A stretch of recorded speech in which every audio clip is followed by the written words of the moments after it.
Ayan na, ayan na, ayan na. Ito na, pangatlo. Ngayong araw. Pangatlo to, no? Ngayong araw. Next naman natin, Petron Sprint Scooter Oil.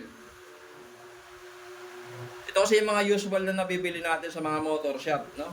Yung mga ganito. Yan. So, subukan naman natin si Petron naman yan. Tingnan natin kung okay. Maglalagay muna tayo ng off.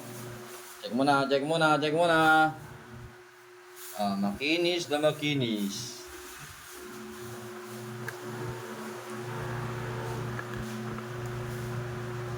Makinis na makinis.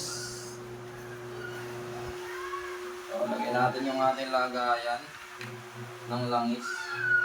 Buksan natin si Petron 40. Sprint 40. Pang sprint shield ng Petron. Yan, mali po nun. Papasalamat ako sa nagbigay nito para matesting, no? Kahit paano, ngayon malalaman mo na kung ano ang kalalabasan.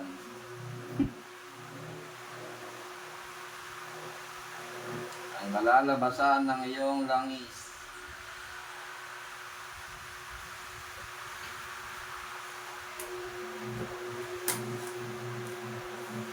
Petron. So, ang ating stud, clear. Clear natin. Petron. Okay? Let's go na, no? Subukan na natin. Break in.